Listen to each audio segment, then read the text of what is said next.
welcome to everybody, and thank you for coming tonight and sharing our excitement on the discovery of Marge. We found her, and we're very, very excited tonight. Before we really do anything, we are going to have kind of a historic moment. We're going to have the signing of a sister city agreement between the city of Poplar and the village from the province of Madang. We have the governor of Madang, Ramsey Parawa. Did I say that right? Ramsey Parawa is with us, and from Poplar, and Daniel Birds. So, Daniel, if you want to come up and have a seat, and we can sign it simultaneously. Very good. Hi from Papua New Guinea, Port Moresby. I'm Justin Talon of Pacific Rex, and I'm joined by two important people. To my right, the governor of Madang Province. Thank you. And on my left, Damian Walper, U.S. Embassy. Thank you. We're going to begin with a signing ceremony. And before doing so, I'd like to thank a very special person, Steve Kleiman, for initiating the Pacific Rex Sister City effort. Steve had the privilege of working with Sister City International as the head of the Ohio, Kharkiv, Ukraine sister state effort. We thought it would be a win-win for all stakeholders to parlay those insights and bring them to a relationship for the United States and PNG. Today is a wonderful way to inaugurate that milestone towards Papua New Guinea's first sister city and Richard Bong's hometown of Poplar, Wisconsin. Of course, Madang is where his famous airplane, P-38 Marge, is crashed and remains today and hopefully forever. We're also grateful to Carlo Coppola of Sister City International and the State Department for the 7 for 70 program that enthusiastically embraced this pitch. Sister Cities is about citizen-driven efforts to connect people around the world, and I can think of no more meaningful connection than Richard Bong's hometown and Madang. Thank you all. And now I'd like to turn it over to Damian. Would you like to say a few remarks? Yes, thank you very much. Good morning, everyone, here in Papua New Guinea and in Wisconsin and around the world. My name is Damian. I'm the head of public affairs from the U.S. Embassy, and I'm representing the embassy and the U.S. government at this very important signing of the intent to partner between these two cities. If I can just take a moment, first of all, to thank Justin for bringing us all together today, and of course to thank the Honorable Governor Parawa for being the first to engage in this incredible act of citizen diplomacy. For context, in 1956, President Eisenhower held a conference at the White House on citizen diplomacy, and the capstone of that was to launch what is now called Sister Cities. And today, Sister Cities brings 500 US cities in partnership with 2,000 cities around the world in 145 countries. What President Eisenhower did and what every president, our current president, has done since is to highlight and promote what we call citizen diplomacy, which is basically every citizen is an ambassador of your country. I am an official US government representative, but every citizen is also an ambassador. So Sister Cities brings together citizens to promote everything from peace and harmony, social inclusion and prosperity, promoting resilience in the environment and democracy. What's important about this initiative is that while most Sister Cities partnerships are organic, this partnership was driven by the White House. The White House at the US Pacific Forum Summit in Washington, D.C. in 2023 in September launched what's called the 7 for 70 initiative. And the 7 for 70 initiative was the White House recognizing the need for more Sister Cities partnerships in the Pacific and promising that we will form at least 7 new Sister Cities partnerships in the Pacific by the 70th anniversary of Sister Cities, which is in 2026. So the United States intends to form these new 7 Sister Cities partnerships in the Pacific. 4 of them will be in Papua New Guinea, and we already have 3 who have agreed to move forward. So Madang and Poplar is one. Leh and Charleston, South Carolina is another. I flew to Leh last month, and we have had many meaningful discussions on that initiative. And then Port Moresby and Long Beach, California, which we have also met, and we have had virtual calls, and that initiative is moving forward. So these 3 Sister Cities partnerships, which were launched by the White House and have been pushed forward by the National Security Council and the embassy, are very important to helping every Papua New Guinean become an ambassador of their country. So thank you very much all for being here. Thank you for your time. And thank you to Leo and the entire village board of Poplar, Wisconsin, and the Bong Center. This is really a historic occasion, and I'm thrilled to kick off 7 for 70 with Madang and Poplar. Thank you, Justin. Thank you, Honorable Governor. Thank you. Thank you. And before we proceed with the signing, is Carlo there? Would you like to say a few words? Thank you, everyone. Boy, big thanks to Pacific Rex for helping pull this all together. Special thanks to our friends at the U.S. Embassy, Damien, the ambassador, for helping convene this. Honorable Governor Pari, we are so excited. My name is Carlo Capio. I am the chair-elect for the National Board of Sister Cities International here at San Antonio at a Sister Cities Summit, where I'm about to share this good news that Madang and Poplar are the first to, are actually in the lead, closest to the finish line with this 7 for 70 initiative. This is so meaningful.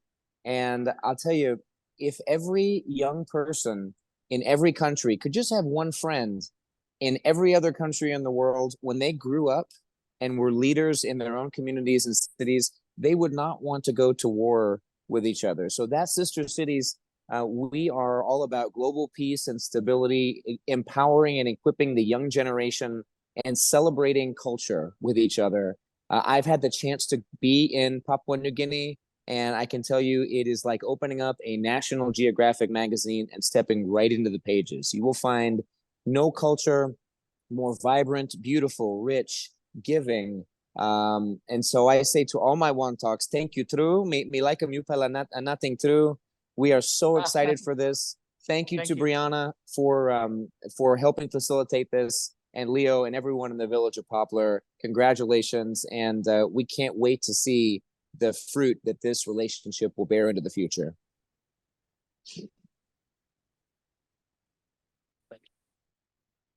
Well, without further ado, Poplar, if you're ready, Governor, if you're ready, I think this is the moment. Poplar, would you like to make any remarks? And I like your T-shirt. Would you like to make any remarks on behalf of the city of Poplar? Poplar is very honored to be a sister city with you. And I just got told a few minutes ago I was going to be represent Poplar. Leo couldn't make it tonight. So I'm representing Leo, and I sit on the board with him. And we're very happy to be a sister city with you guys. Thank you. Thank you. We are grateful. Very good. Well, without further ado, Governor, if you're ready, if you have your pen, Poplar, if you have your pen. In New Guinea, there's also an official seal that will be affixed with your signature. Gentlemen, Honorable Governor, when you're ready. Okay.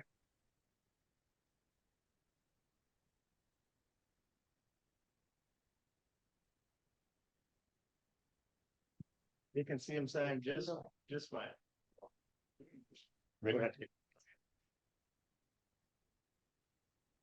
Very good. Sealed ambassador. I see Poplar still signing.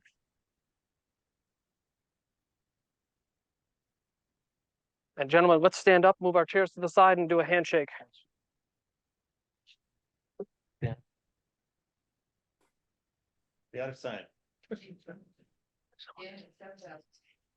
Thank you so much. Very Dan. good. Thank you so much.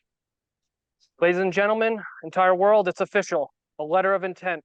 The sister city relationship between Poplar, Wisconsin and Madang, Papua New Guinea. Congratulations, Governor. Thank you. Thank you, Deputy. Very good. Thank you, gentlemen. Thank you. Thank you. Thank you so much.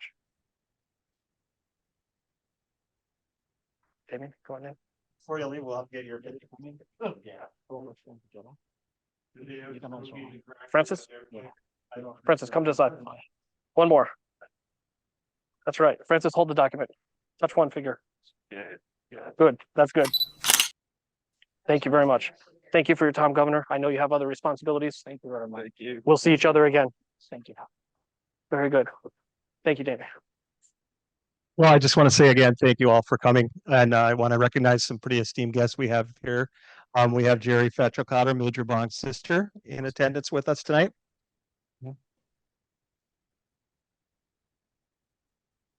And her son, Kit Fetrocotter. Richard's nephew. And her nephews, Merrill and Mitch Erickson.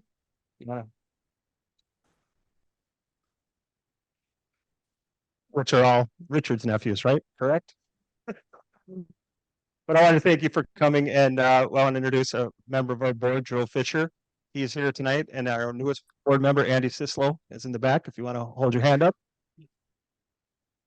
And my lovely co-host, MJ Krishner, she's also a member of the board of directors as well. Yeah, we are super excited. We found her, and I just want to let you know kind of how the night's going to go. We'll turn it over to Dustin in a second, and he will show like a program what he found and kind of walk us through a mission merge and culminate in the ending. And after that, we'll have a Q&A session. But if anyone who wants to ask questions of Pacific Recs, they're able to walk up to the podium. We'll have the mic ready for you, and we'll go from there. And then at the end of the night, like I say, we'll leave the museum open a little bit. If somebody, the cash bar's out there, if there's any food, we can mingle a little bit longer till 9 o'clock if we have to. So I'm just going to turn the mic over to my co-host, MJ. Hi, everybody in Papua New Guinea and online. I had the privilege of being on the board and getting to help honor the hometown hero of Richard I. Bong and also all of the other veterans here. And it is truly an honor for me. I also got to be at the inception of Mission March. I was kind of in a secret meeting when we first found out that we would be able to do this. And so I'm extremely excited to be here. I'd like to thank John, Lisa, all of the volunteers at the Bong, and Brianna, who couldn't be here tonight due to a family tragedy. And most importantly, we'd like to thank the people of Papua New Guinea who are going through quite a trying time right now, and want you to know that our thoughts and prayers are with you. And with that, I will be turning this over to Justin. Kaylin, one more. Forgot one member of the Bong family, Jim Bong, is joining us virtually as well. That's right. You there, Jim? Wait. Yeah, I'm here. All right. Justin is the founding founder of Pacific Recs, and he's been on many missions and uncovered a lot of aircraft. And we've been extremely privileged to work with him throughout this whole time. And he's wonderfully professional and has executed it perfectly. So with that, Can I just say one thing? I'll hand it to John. Sorry. I think maybe you're all kind of interested in how this thing really took off. Does everybody kind of know the story, or should I start from the beginning? All right. Basically, what happened is we interviewed a junior curator, a veteran from Superior by the name of Bill Barthen. He was with the Wisconsin National Guard. And we interviewed him for our junior curator program, and we were kicking around the idea that the original Marge is out there lost when we were looking at the plane. And he said, "Oh, where did it go down?" And Brianna said, "It went down in New Guinea." And he said, "Well, we do exercises in New Guinea all the time. He goes, Brianna, we could probably get you on a plane over there and you could look for it. And she said, that would be great. That would be awesome. And a few days later, he called back and said, sorry to kind of lead you on a little bit, but we couldn't get you over there till 27, 28. That's the next time we're going. So it would have been quite a wait. So Brianna was down here. It's been a roller coaster ride the whole way. So down this way. So she actually got online and started investigating, and she came across Pacific Rec site and saw Justin's work. Justin has found 200 some Pacific Recs. Justin, over your course of your career, somewhere in there. So she was super impressed by him. She contacted him by email. He contacted us back, and she proposed, would you like to go try and find this plane? And he said, absolutely. Apparently it was on your bucket list to do as well, right? Yeah. So that's kind of how it came about. And it was a lot of tireless hours getting it back and forth, making the logistics work, making the money work. Our board was very gracious. Terry Lundberg himself our chairman of the board, put a lot of money forward towards it to help sponsor the thing. So we have to thank Terry.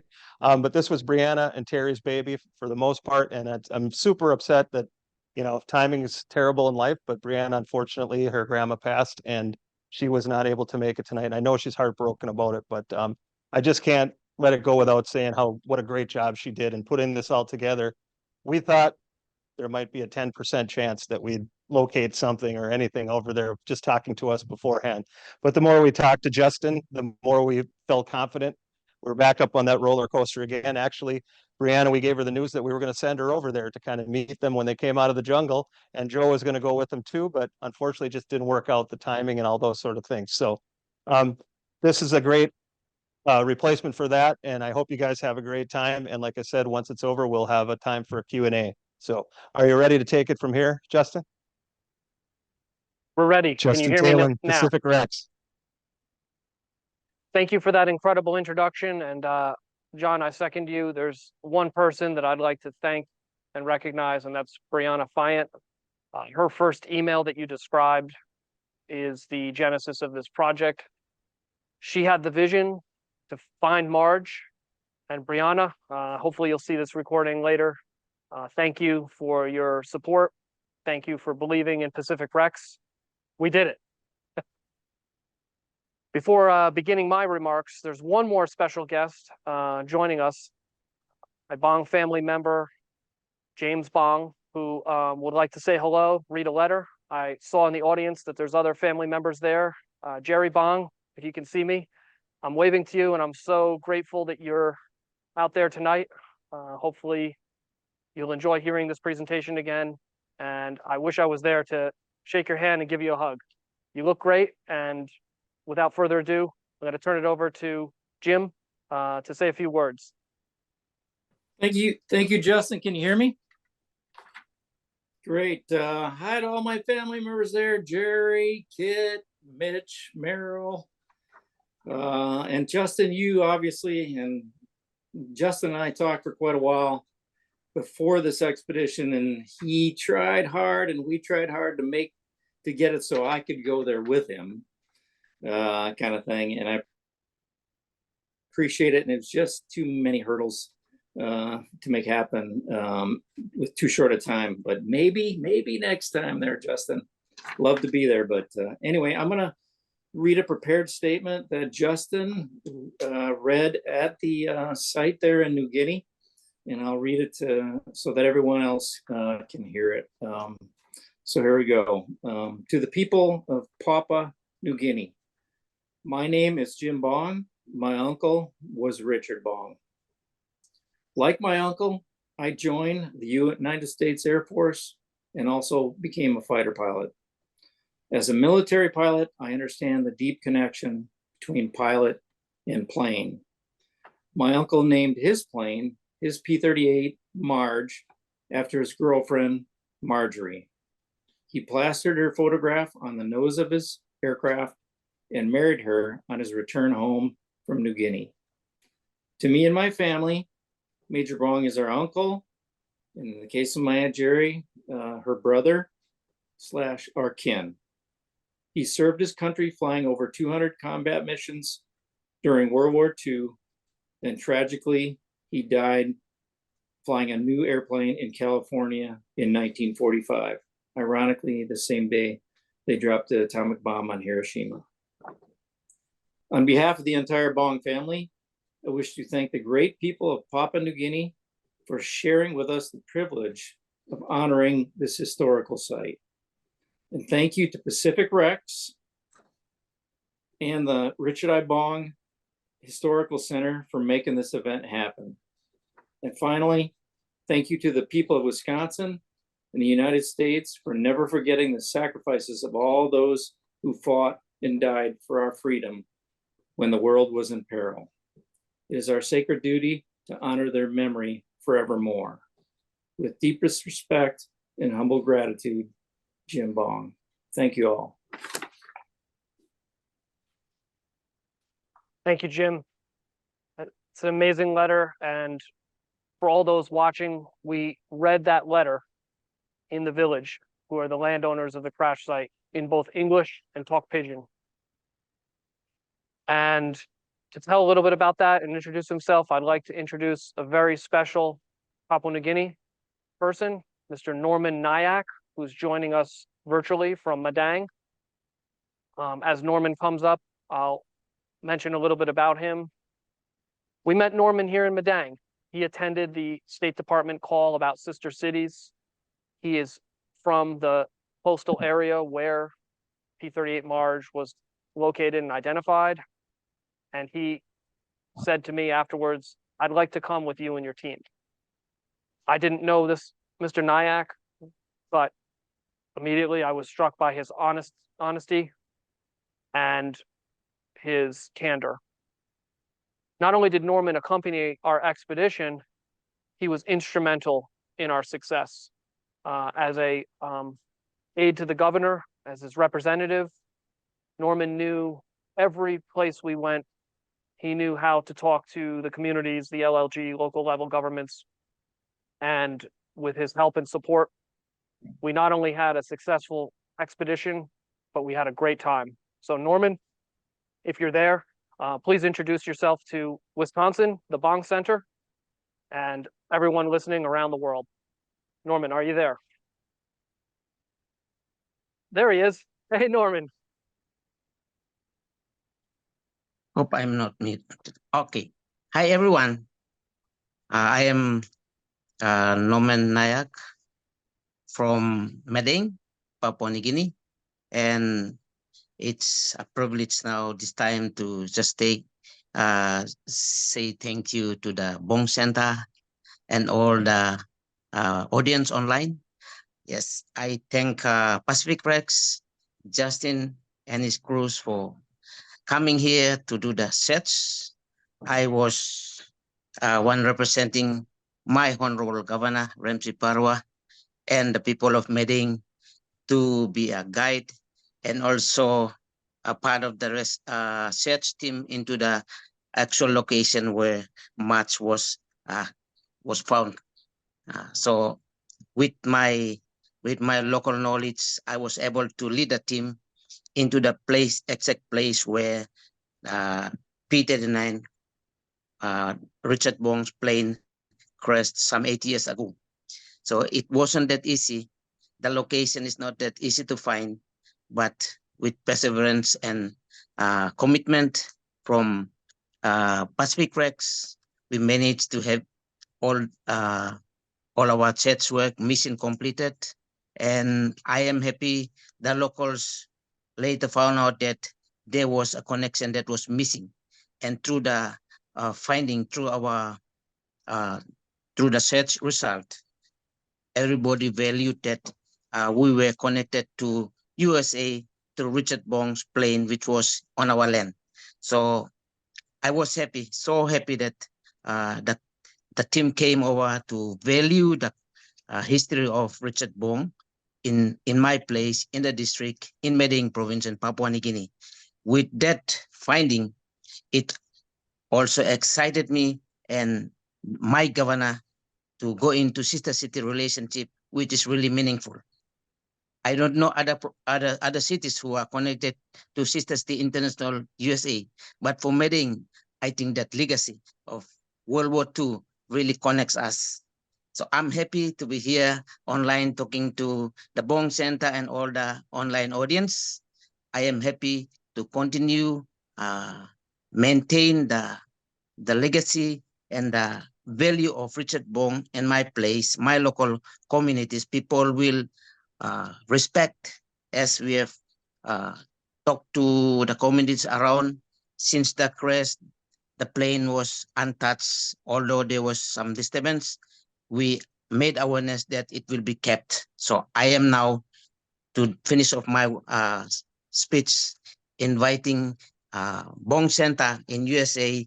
You are free. After this signing, if we have witnessed, you are free to physically come and see the wreck that have been kept in our place. Thank you all.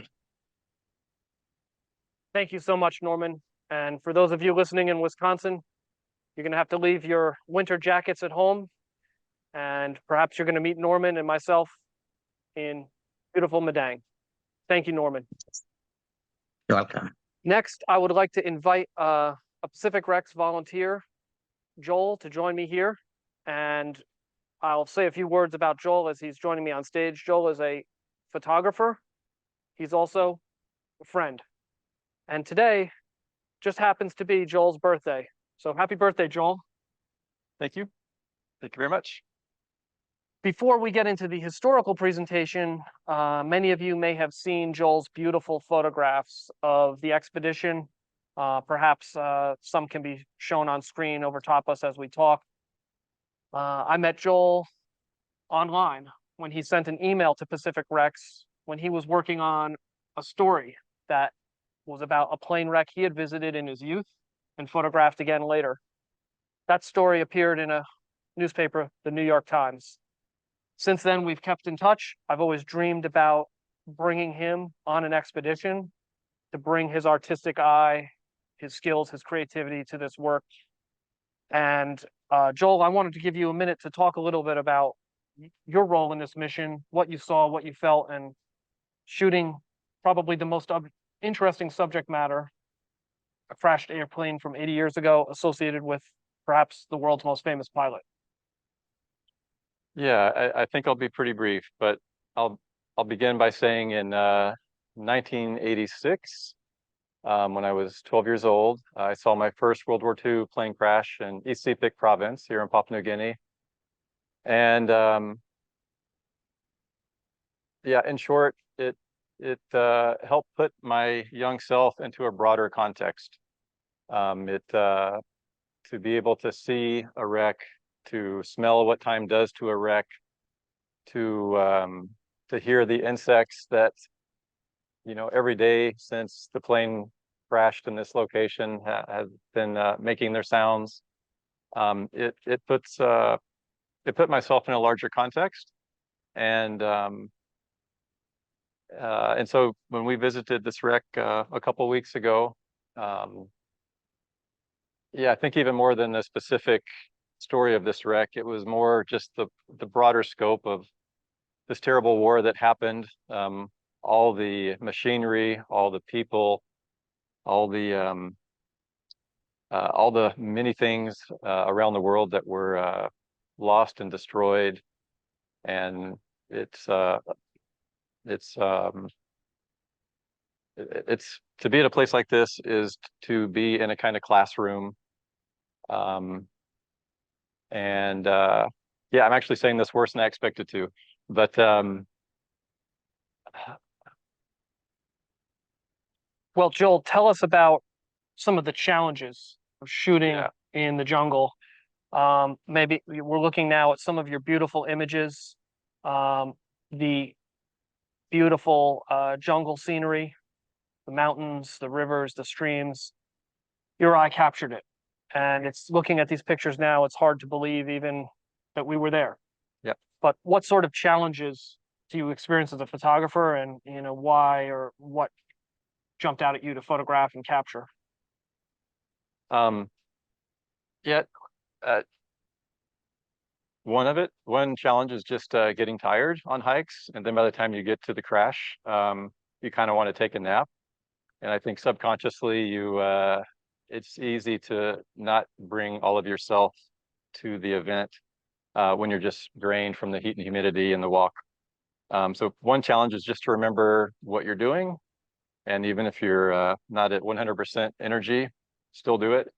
And the other thing is, I had one of my 2 cameras out of commission for 4 days because of some water that got in it. And it's just a harsh environment to have electronics. And yeah, that's really it. Well, there is good news to that story. Yep. There was a miracle. The camera that you mentioned, what ended up happening to it? Yeah, I gave it a 80% chance of not coming back to life, but it dried out. I put it in the sun, put some things to absorb the moisture in it, and put the battery back in after 4 days, and it turned on. So that was a good story. Well, thank you very much, Joel. I'm sure I'm speaking for everybody watching that your photographs are beautiful. Perhaps they'll be on exhibit in the Bong Center in a future exhibit. They'll be seen around the world. And thank you so much for joining me. I'm so grateful to you as a volunteer and as a friend. And happy birthday. Thank you very much. And yeah, it was a real treat to be here the last few weeks, and really an honor to photograph this plane. Thank you, Justin. Thank you. Thank you. Well, without further ado, I'll get to my remarks on the history and the expedition itself. I'll try to be brief. I realize we're about 30 minutes into the event today, and I want to leave lots of time for questions that may come from the Bong Center or anywhere in the world. What can I say? This has been an amazing Zoom event. I can't tell you all the challenges of setting up a technical event halfway around the world, time zones, equipment, etc. But we did it. So it's just amazing to think that this technology connecting us was in its infancy only a few years ago, and we're using it to full advantage. In Papua New Guinea, the internet is very slow, it's very expensive, and one of the tools we were able to bring with us this trip was Starlink. And Starlink is a new technology, soon to be introduced in Papua New Guinea, and it allows high-speed internet to be utilized anywhere in the country. In addition, it allowed us to open up a free Wi-Fi network to all of our One-Talks, our friends in Papua New Guinea who are around us, and to see the things that they watched on the internet, hear the songs they played. There was Dolly Parton, there were giant snake videos, all sorts of stuff that people were playing. It was interesting to see.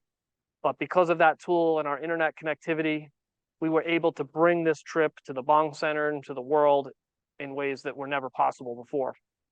So thank you, Starlink, for this amazing technology, and certainly it will change the dynamic in PNG for the better with high-speed internet in rural and remote areas.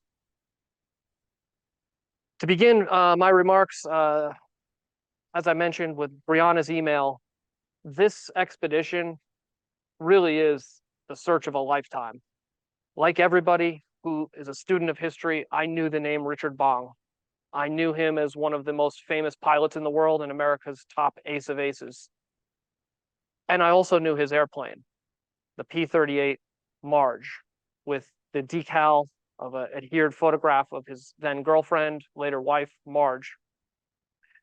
This airplane is probably one of the most famous aircraft of World War II because of the pilot who was assigned to it and the beautiful and unique nose art that adorned the nose.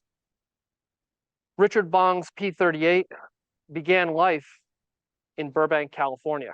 I guess you could say Marge, the airplane, is a California girl. The plane was completed and accepted by the U.S. Army Air Force on December 29th, 1943. And it was a new P-38J-15 model. This was the latest iteration of the P-38 Lightning, and it had one advantage over the prior models, a leading edge fuel tank that would give pilots just a slight bit more range to get further into Japanese territory and linger longer in combat. The plane made some flights in Southern California to test it, And like all fighter airplanes shipped to the Southwest Pacific, it was actually disassembled in Oakland, loaded on a cargo ship, and several weeks later arrived here in New Guinea. It wasn't until early 1942, probably late January or early February, that it was assigned to the 5th Air Force, 5th Fighter Command, and to 5th Fighter Command's most famous pilot, the leading American ace of World War II, then Captain Richard Ira Bong. Although Richard Bong had been assigned other planes in his first tour of duty, this was the first airplane that he gave nose art and a nickname. And the nickname he chose was his girlfriend, Marge. Her name was painted on the nose, as well as an enlargement of her college graduation photo from Superior Teachers College, where they met. Marge was a beautiful woman, and her picture, both glamorous and appropriate, was put on the side of the nose. He was very proud of it and commented in a letter home how proud he was, and it was a beautiful adornment compared to other nose art that was scandalous or satirical. This airplane is famous because in mid-March 1944 at Nadzab, where Richard Bong was based, he was photographed with this airplane behind him, pointing to his girlfriend's picture, standing with his scoreboard of Japanese flags indicating his aerial victory claims. And these pictures were printed and published all around the United States. They were photographed by the Associated Press, Acme News Service, INS, and distributed far and wide. Obviously, Americans love heroes, and Richard Bong, as the leading ace, was already a celebrity and was boosted into the stratosphere. And his girlfriend was too. There's photographs of her holding the picture. There's photos of Eddie Rickenbacker holding the picture, the famous World War I ace. And those pictures in that moment in mid-March 1944 secured P-38 Marge's place in history. This wasn't just a pretty airplane assigned to Richard Bong. He also flew P-38 Marge in combat. On at least 3 missions, Bong flew Marge and claimed aerial victories. The first was February 15th, 1944, when he took off from Nadzab and flew a patrol over Cape Hoskins. Over that location, he claimed a Japanese Tony, or Ki-61 fighter shot down. A confirmed aerial victory. On March 3rd, 1944, he again took off from Nadzab and claimed 2 victories over Taji Airfield. And on March 5th, 1944, again took off from Nadzab, flew over Dagawa near Wewak, and claimed a Japanese Oscar and a probable damaged.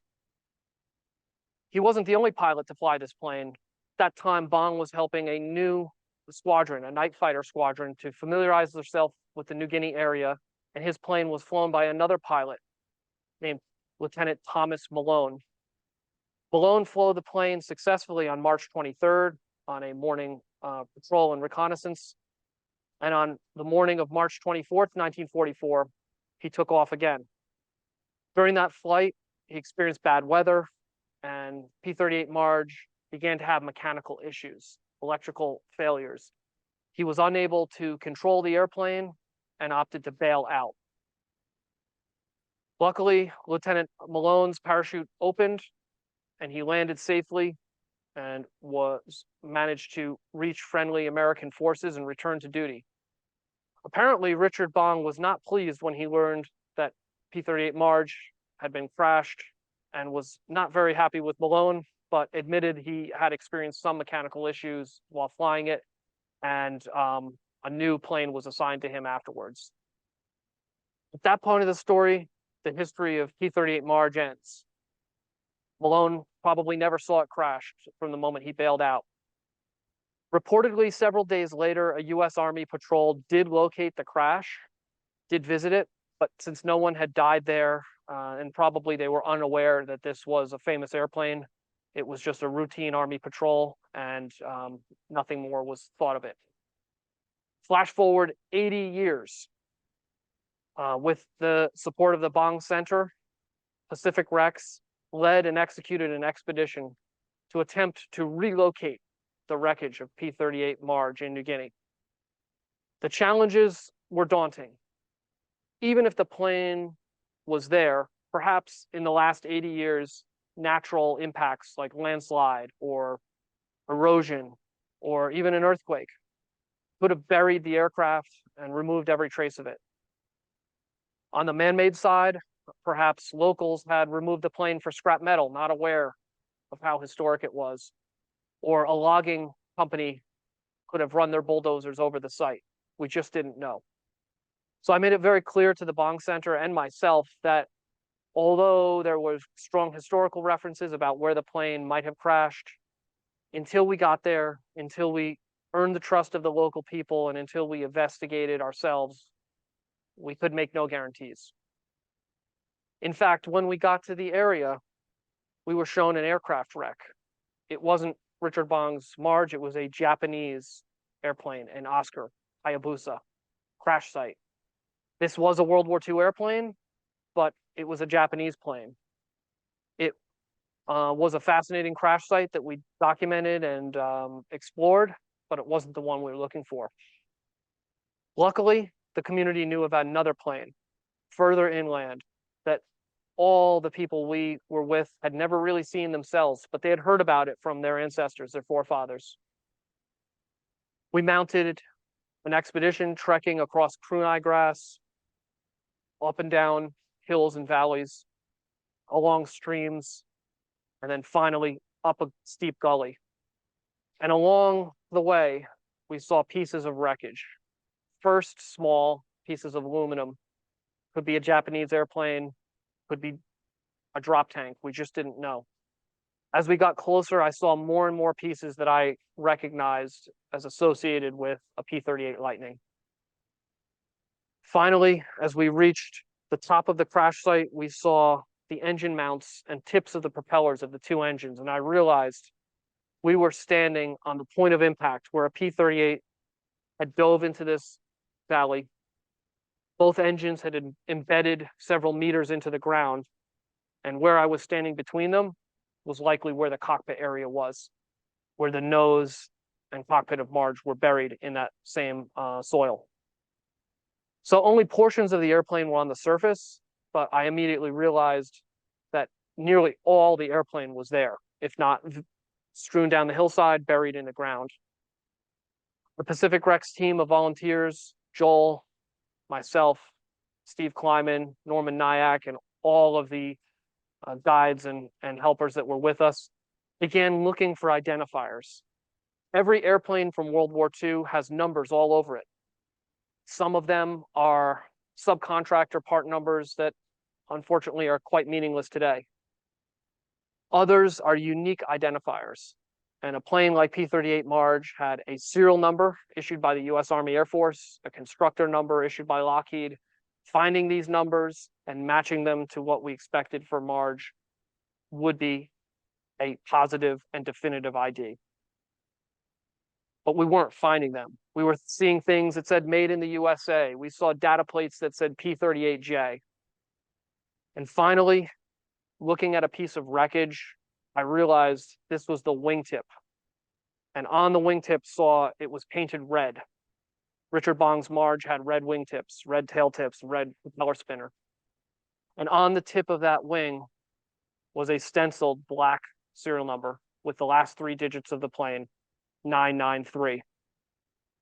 This mark had survived 80 years in the jungle, being rained on, being exposed to UV light, but because the piece of wreckage was upside down and partially covered, it had survived. Although the numbers might not be readable immediately, as you look at them and understand the stenciling of World War II US Army Air Force numbers, you can begin to see the 993. We were careful not to rub this marking, only carefully clean it with fresh water because it may be the last unique identifier on this aircraft. At that moment, I was confident we had made a positive identification of P-38 Marge, and it's safe to say the team and I celebrated. We were excited, we were happy, and as I touched that piece of wreckage, I imagined what this would mean to the Bong family members, to Jerry Bong, 99 years old, Richard Bong's sister, and to the entire world. Anyone who's a student of history or a fan of aviation who knew the name Richard Bong would be just as electrified as I was.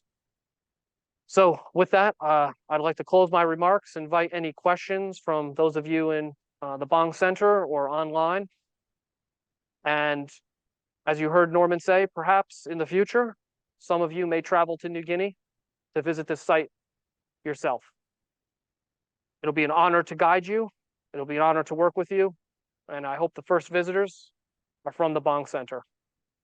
So thank you for listening. I'm Justin Talon for Pacific Rex, and I'm very humbled and honored to have this privilege. We found Marge and we identified the wreck. Thank you.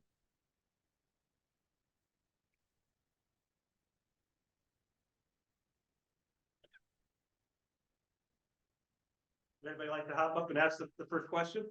Sure. Butch, go ahead.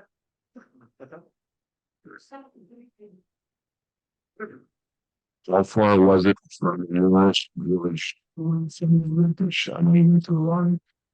You know, stuff like that, but it's cool, I imagine. I believe the question was, how far was it from the nearest village? Is that correct?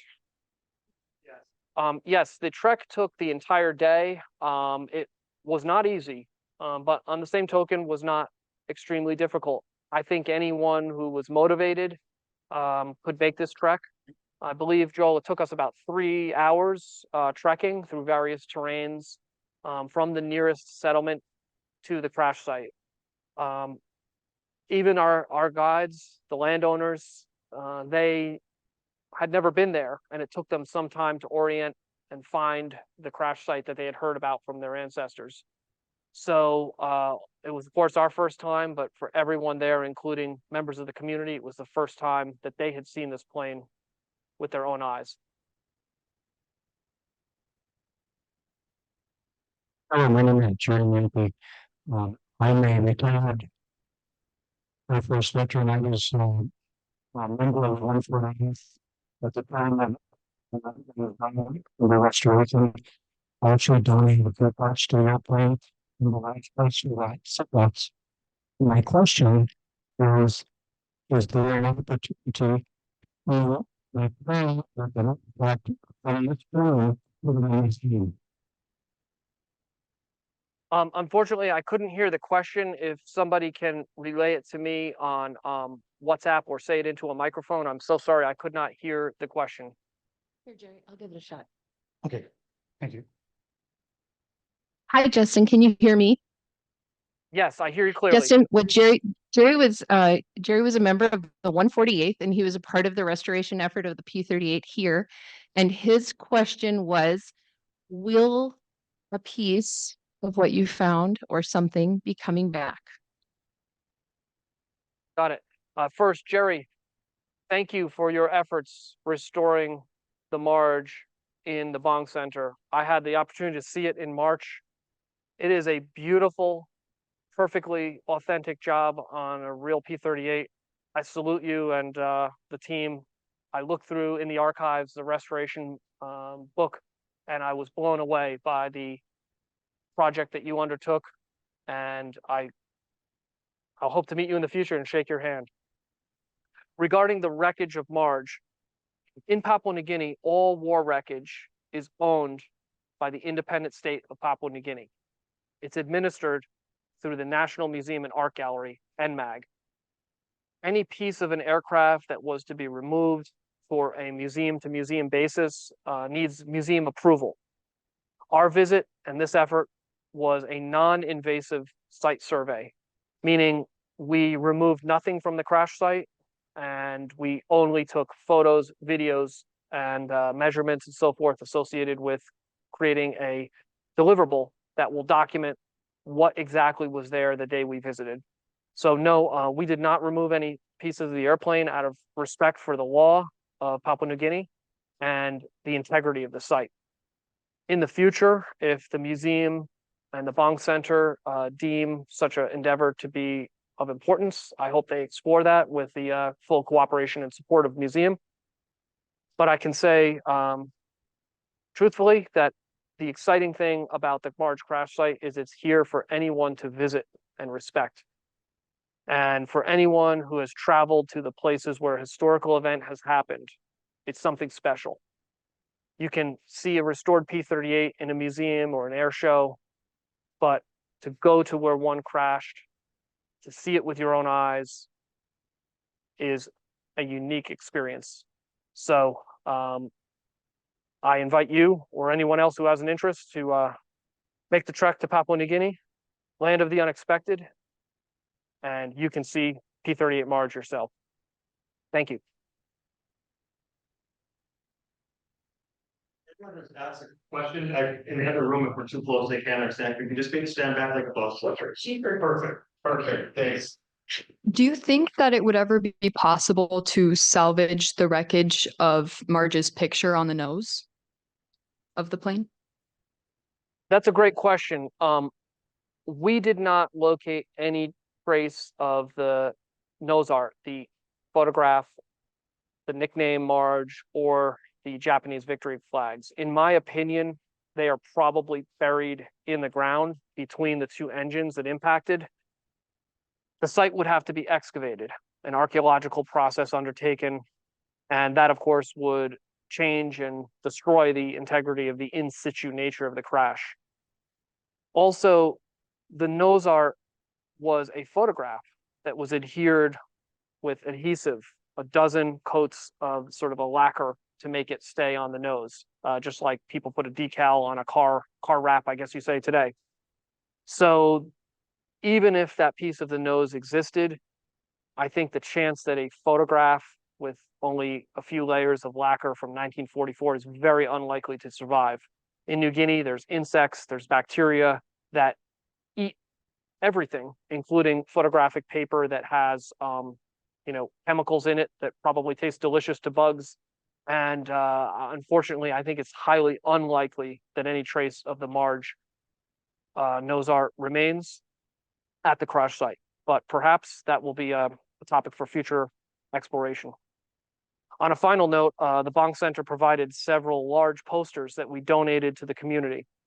And everybody there got to see Richard Bong and Marge's photograph.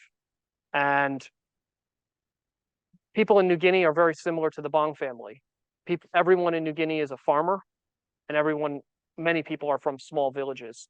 So they immediately felt a connection with both Richard Bong, and of course, everyone commented that Marge was a beautiful woman. And I saw many people staring at her photo, taking their own pictures with it. And yes, New Guinea, people even do selfies. So lots of people standing next to Marge and taking their own picture. And it was amazing to see, because you realize that American history transcends to other cultures, other people. And the people of New Guinea regard the Americans as the heroes, the liberators that brought an end to World War II in this country after so much violence, years and years of struggle and hardship. Thank you for the question. Where exactly is the plane? What's the nearest village? Direction from Madang, that kind of thing. Absolutely. So the plane is crashed near the north coast of New Guinea, and Okay. the nearest city is Madang. You saw the governor earlier. But part of our agreement with the Bong Center is to protect the integrity of the site, is not to reveal the GPS coordinates or the precise location. But the plane is near the north coast of New Guinea, Madang Province, Papua New Guinea, and the nearest city is Madang.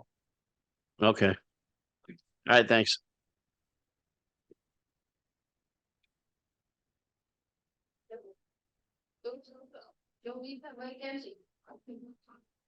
While we're waiting for another question, by the way, feel free to ask anything. How's the food?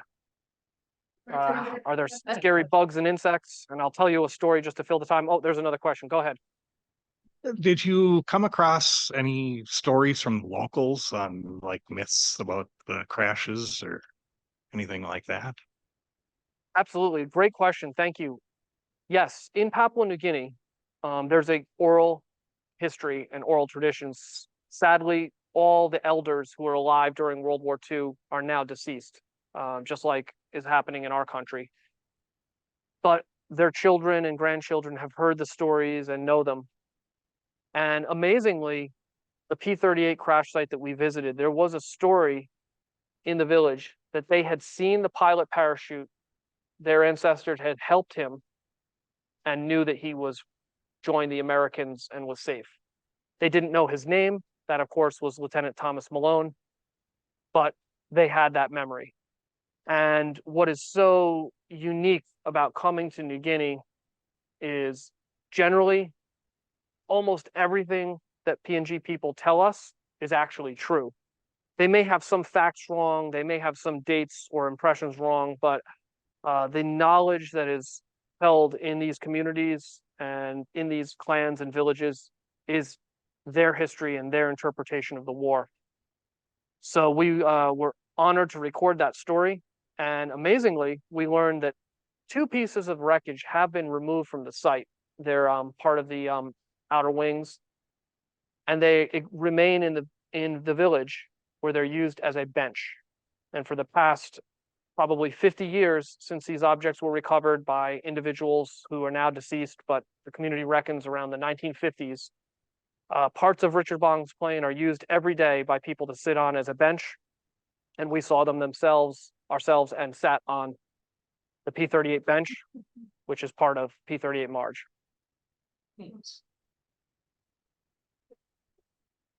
I don't see any other questions. Oh, somebody's walking up. Sorry. Have you ever started a project that you weren't able to finish or like complete? That's a great question. Yes, Pacific Rex has been online now for 29 years, almost 3 decades. And like any organization, there are ups and downs. There are projects that are successful, projects that are not successful. I never promise anyone, including myself, success, but I have learned and found that you have to get out of an armchair to experience history and go to the places where it happened. Sometimes we find things that we wouldn't expect when we're looking for something else, and other times we see things that are utterly unexpected. And one very brief story, World War II airplanes in New Guinea carried drop tanks. These were large fuel tanks that are sort of teardrop or cylindrical. And these were jettisoned all over the country. And we have been to many small airplanes, as locals call them, that are nothing more than large drop tanks. Some have landed almost perfectly intact. Others have been crushed on impact. But local people understand that they're something aviation related, but they describe it as a small airplane because clearly a pilot would have to sit in this small drop tank. And you can't blame people who have not been exposed to the same amount of history as us to know the difference between a drop tank and an airplane.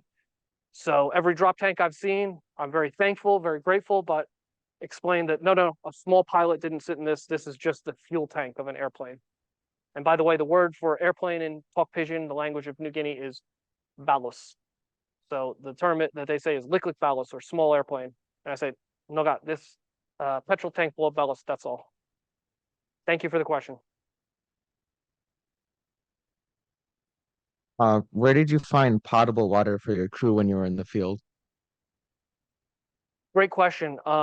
Water is essential for the foreigners visiting a crash site. In that case, Joel, Steve, and I. We were able to purchase large bottles of water in the nearest city, Madang, and we brought pallets of water for our consumption, both drinking, washing, brushing teeth, and so forth. When that water was expended, we utilized the local water source, freshwater streams, and we drank that once we were assured that it was the same water they drank. There is the amount of water that a foreigner, a white man, has to consume versus a PNG person is also sort of looks like this. It's amazing when you come here to see PNG people who are extremely fit, not an ounce of fat on their body, who were born in the jungle, if you will. They're able to walk barefoot and consume a sip of water on a 3-hour trek, where myself and my team were guzzling liters and liters of water just to stay hydrated and not die of thirst. Great question. Thanks.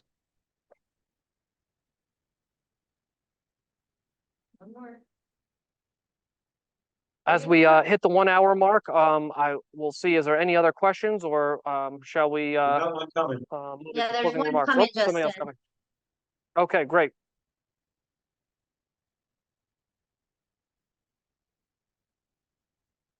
Thank you. My name is Ray Klazowski. I was a commander of the 148th when we restored the current Marge, and it was a wreck. It had been left on the ground at Poplar. It was presented intact. When we got to restore it the first time, it was totally stripped. The engine or the instruments were taken out of it, and it sat on the ground deteriorating. The guard brought the airplane back, and the community wanted to put it on 3 pillars. In order to do that, the landing gear was cut off, and the aircraft was put up on the pillars. The aircraft still deteriorated, and the community asked us to restore it again. We agreed to do that with the provision that the airplane would never go outside again. The airplane ended up at the guard base with the wings off, hauled across the main bridge between Duluth and Superior. The United States Air Force will not fund the rehabilitation of an aircraft unless it's done at Wright-Patterson Air Force Base or the museum in DC. So we had volunteers at the Air National Guard base. We could not pay them. We could not buy material for that airplane. We had about 7 people that put the airplane back together. The landing gear was restored to operational capability. The cockpit was totally demolished and was refurbished. We exchanged parts with Glacier Girl, who came out of the Greenland. And we got, those folks had to build a seat. They had to get P-38 specs from World War II. They rebuilt the canopy bowl. The inside of the airplane had massive, massive deterioration. There was a lot of sheet metal work that went on with that airplane. And when it pulled out, there was one engine that would rotate. And we made sure that the other one would not, because it needed to stay inside. And it was a 3-year process, and it was constructed as close as they could make it to the original Marge, given the serial numbers. And so now I think that airplane is a very good representative of the Marge that's resting in the jungle there. I thought that might be of interest to you. Absolutely. Thank you so much for you and your team's efforts. And I want to underscore what you said, that that was a volunteer effort. We all understand the bureaucracy of government and military, but if it wasn't for you and the other volunteers who used your time and money to restore that beautiful airplane, my deepest thanks goes to you. I had a chance to see your work in March, and I even got to sit in the cockpit as a special treat, thanks to the Bong Center. And that moment is something I'll never forget, and I thought about at the crash site. And I concur that your restoration was flawless, perfect, and exact standards to Richard Bong's P-38 Marge in New Guinea. Before we close, I know there's a member of the media from Pacific Beat on. If you have any questions or wanted to ask anything, or Mr. Russell Lee from the National Air and Space Museum, if you want to say or speak something, we'll unmute you, and I'd really appreciate your question or comment. So that's the Pacific Beat representative, or Russell Lee. Yeah, Justin. Meanwhile, oh, go ahead. Can you guys hear me okay? Yes, I hear you, sir. Go ahead. Okay, Please I'm on my identify yourself. Surface Pro. I'm sitting in my couch in my house, and first of all want to congratulate your team on finding this amazing site and identifying it for the world, for aviation historians and enthusiasts and the public. And it's a major amount of effort, and you all are to be congratulated, and everybody who played a hand in it. I would admire and congratulate also the country, the Papua New Guinea officials, for their willingness and their interest in preserving the site as it is, and encouraging others to visit the site.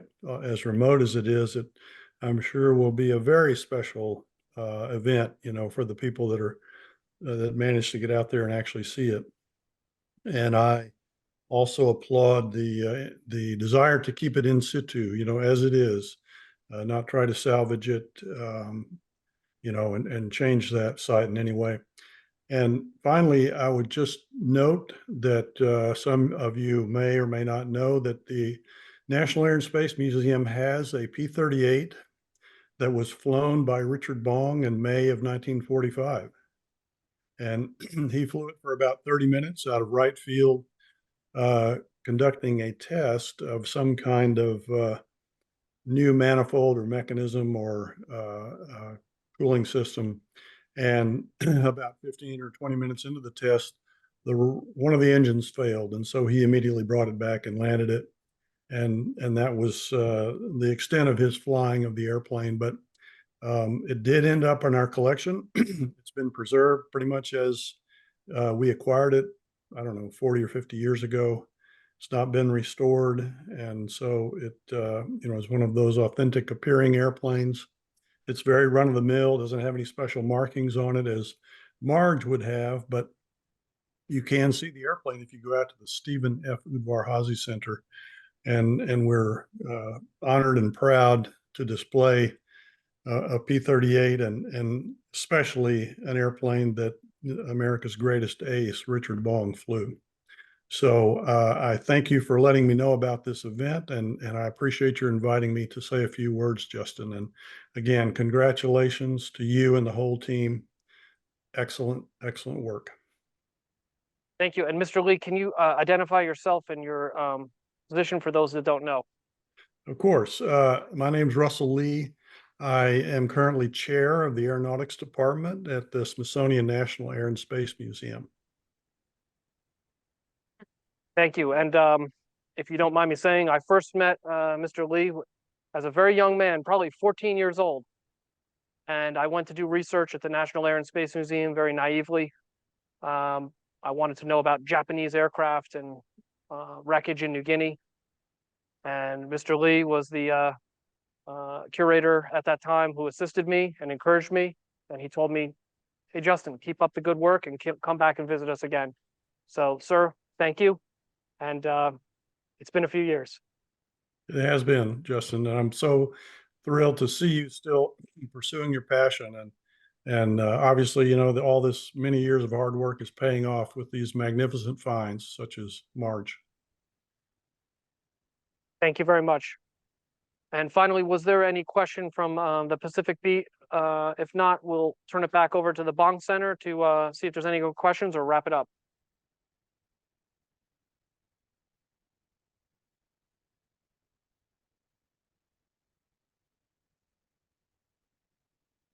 Bong Center, any other questions, or would you like to begin closing it out? Well, we just wanted to offer any comments from specifically Jerry. If okay, would you? Here we go again, Jerry. Do you have any comments that you'd like to make, or any questions you'd like to ask?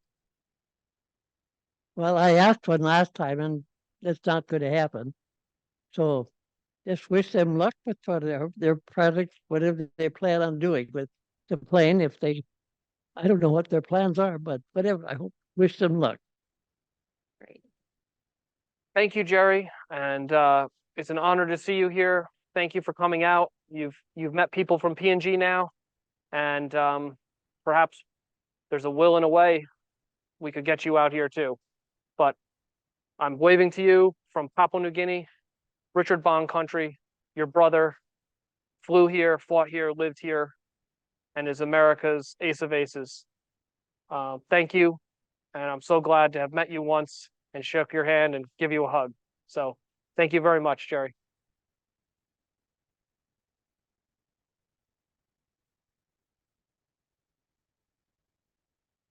Jim, do you have any question in the virtually attending back there?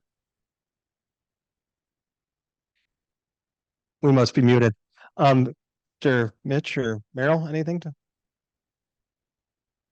Is there a shot we could still sue the Malone family for crashing that plane? Wow, great question. Malone unfortunately has passed away some years ago. We have tried to reach out and find his family or relatives to make them aware. In many ways, this crash site is just as much associated with him as the pilot the day it was lost. I guess like all things in history, you know, there's some people who have an infamous connection, the guy who crashed Marge.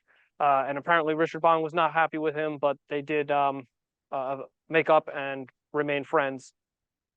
So Thomas Malone or any of your family's members who might see this, please reach out to the Bong Center or Pacific Rex. We'd love to hear from you and learn more about your side of the story. Well, I'll begin wrapping up. Thank you everyone for staying long with us, who's joined us online. Oh, one more, Justin. sorry, go ahead. Last question, Joe Fisher, a Bong board member. Wondering if you could comment on what you're going to do next for Pacific Rex. I've heard a little bit. It sounds interesting. Great question. Well, I don't know how you top Richard Bong's Marge. You can't. But we do have a few ideas. Richard Bong had 4 wingmen that went missing in action during World War II. These men have been missing for 80 years. Our next project, hopefully, will be to search for and perhaps provide new insights or even locate one of those missing wingmen. In addition, there's a gentleman on the call, Mr. Dave Mason. Dave, if you're there, if you want to say anything, we'll unmute you. Dave Mason is a friend, a colleague that I attended a presentation just like this one that he gave about 15 years ago. Dave Mason is also a pilot, lives and works in the Philippines, and was the person who rediscovered the crash site of Thomas Maguire, the #2 American ace of World War II. And I emailed Dave and said, hey, after this is over, I'd like to come back to the Philippines, see you, and go with you to Negros Island where Thomas Maguire crashed, and interview and highlight Dave and his work finding that crash site. It wouldn't be my discovery, but there's Dave, the man who did it. So Dave, is there anything you'd like to say or add? First, let me congratulate you on a great Zoom conference. It's a good idea, sheds a lot of light on your project, and you deserve all the credit for it, you guys who did that. That was much more difficult than me finding rediscovering Major Maguire's crash site, because his crash was observed by people on the ground who informed the Americans about it and brought them after the war, and they were able to recover his body so he could be buried back in Washington at Arlington. And so my job was just pretty simple, finding and then cataloging, like you did, what was available at the crash site. Now, his plane burned beyond recognition. Everything was all fragmentary. And similar to Papua New Guinea, you can't take parts of an airplane out of the country. They won't allow it. What we could do was we went to the government, showed them what parts we had. We went to all the possible museums in the Philippines that could have wanted the parts we found. Nobody wanted it. We documented them refusing to display or want the parts. Then we were able to get them out of the country. And we donated them to the 475th Fighter Group Museum in Chino. And some of the parts went to McGuire Air Force Base. They have a museum there. And some of the parts went to private collections, but we had to get permission from the Philippine government to do that. Nobody wanted his parts. Bad mojo? I don't know. They just didn't feel they wanted them. But we did find a home for them eventually. So it is possible. Don't lose hope. You could go back to the crash site, find some parts, coordinate with the Papua New Guinea government. If they don't want them, maybe one or two pieces could be brought back to Wisconsin to the Bong Museum and put on display. That's a possibility. Don't give up hope. That's right. Didn't cost us. Well, Dave, I really admire your efforts, and you were an inspiration to me years ago. And I respect and admire the fact you do things the right way. Also, maybe you could speak about your work. You interviewed many veterans, including members of both the Japanese and the American formation that were dogfighting that day. If you could just briefly mention that, I think that's an absolutely fascinating element. That's very correct. And when I first got interested in 1999, I found out that Charles Martin, who wrote the biography of Major McGuire, still alive. So I emailed him, and I went to visit him in Jacksonville, Florida. Then he told me that two of the participants in the dogfight were still alive. Doug Throp, who was the number 4 wingman that day with Major McGuire, and one of the 2 Japanese pilots who were opposing McGuire was still alive. So I went to see Doug Throp and I interviewed him. And then I went to Japan and interviewed the Japanese pilot with a translator. So I got it right from the horse's mouth what happened and where his plane crashed. Then I went to Negros, and based on the information that they gave me, the maps that they drew, like you, I went to the general, and they got that historical information, got me in the ballpark, and then I found the locals, and it was the locals who led me to the exact spot. And then I had my metal detector, and I got it out, and I hired some workers. Let's see what we got. And so we went all around the crash site, finding bits and pieces, shell casings, bullets, pieces of the airplane, fragmentary, because the plane hit, burst into a million pieces, was on fire, big giant fireball. His body was eventually recovered and was repatriated. The Americans came after the war, brought his body, identified it through dental records, and brought him back to the States. So mine was much easier than yours, and I did it all alone. I didn't even know that there was that you were involved in Pacific Rex. You started it in '95, and I didn't even find out about it till 2000, till I had already found McGuire's. Otherwise, I wouldn't have involved you. But that's right. Well, I guess the good news is, thanks to the internet, we have connected, and you, Dave, are somebody I respect and admire tremendously. Thank you for all you've done. And to wrap up, I'll hopefully see you later. Well, also, yeah. Bong Center. One thing I did was I placed a memorial marker identifying the exact spot where he died, and that's hallowed ground. And maybe you want to go back to where Marge is and put some sort of a marker to designate, the history of what this place is. Any visitors would be able to see that, this is Marge and here's where it fell. Maybe something you could do. That's a great idea. And Bong family members, Bong Center, I hope you're listening. Well, to wrap things up here, I know we've gone a little late. There's one last thing to do, and there's a long list of thank yous, but I just want to read a few with great sincerity. First, thank you all for joining and bearing with us with this incredible live stream. The most important group to thank is, of course, the Richard I. Bong Historical Center for your partnership, your support in this incredible expedition. We did it, and we did it together. Next, I'd like to thank the Bong family, everyone that's attended, everyone that's met, and thank you, Jerry. Thank you, Jim.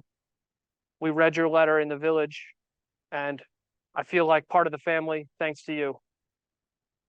I want to thank the governor, his first secretary, Norman Nyack, and all of our friends from Papua New Guinea. Thank you through. Me big hama masala you. You want to talk for me? And you me work one time. Thank you. I'd like to thank Sister Cities International, Carlo, who you heard speak at the beginning. I'd like to thank Damien from the U.S. Embassy and all the VIPs and guests that we heard from, Mr. Russell Lee from National Air and Space Museum. I'd also like to thank Tamiya, the Japanese model company that donated a plastic model of P-38 Marge that was built by my good friend, Bobby McElroy, and was donated to the village to give them a mini museum with a real Marge. Thanks to Ella Motors that provided a genset for backup power, Starlink for internet connection, and to the great support of a company in Papua New Guinea, Biogeologist Limited. MB and his crew did an amazing job streaming this event, securing internet bandwidth. Thank you guys. Hope to work with you again. I'd like to thank the Pacific Rex volunteers and friends, Steve Kleiman, Joel, Paul, Anastasia, that have been along all the way on this project. And finally, I thank all of you who have joined online, asked questions, and supported. I encourage you to visit pacificrex.com, learn more about the organization, submit information, help support us with a donation or an encouraging email. That does it from here in Papua New Guinea. We're going to close from the APEC House, which donated the lobby for this event. This is one of the most beautiful venues here in Port Moresby, and we're closing with some aerial footage of this beautiful facility. And as they say in New Guinea, in Talk Pigeon, look 'em you behind. Thank you all. Justin, before you sign off, I just want to say thank you to you and Steve and your expedition, finding Marge, and if nothing else, for setting the bar really high for all the hundreds of requests I get to sit in the cockpit of the plane. From now on, if they got to find a wrong plane, then we'll let them sit there. But no, I appreciate you guys, and I'm so thankful that you stayed safe and were able to accomplish your mission. And we are so grateful here to have you. And can we give Justin a round of applause?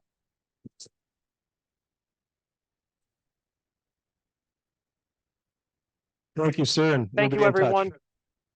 Thank you, John. And as MacArthur said, I shall return to the Bong Center. Oh, boy. Thank you. Very good. We'll roll out from here. Bye from Port Moresby, bye from APEC House. And you'll see a beautiful aerial view of the facility. Good night, everyone, and good morning, PNG.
soon.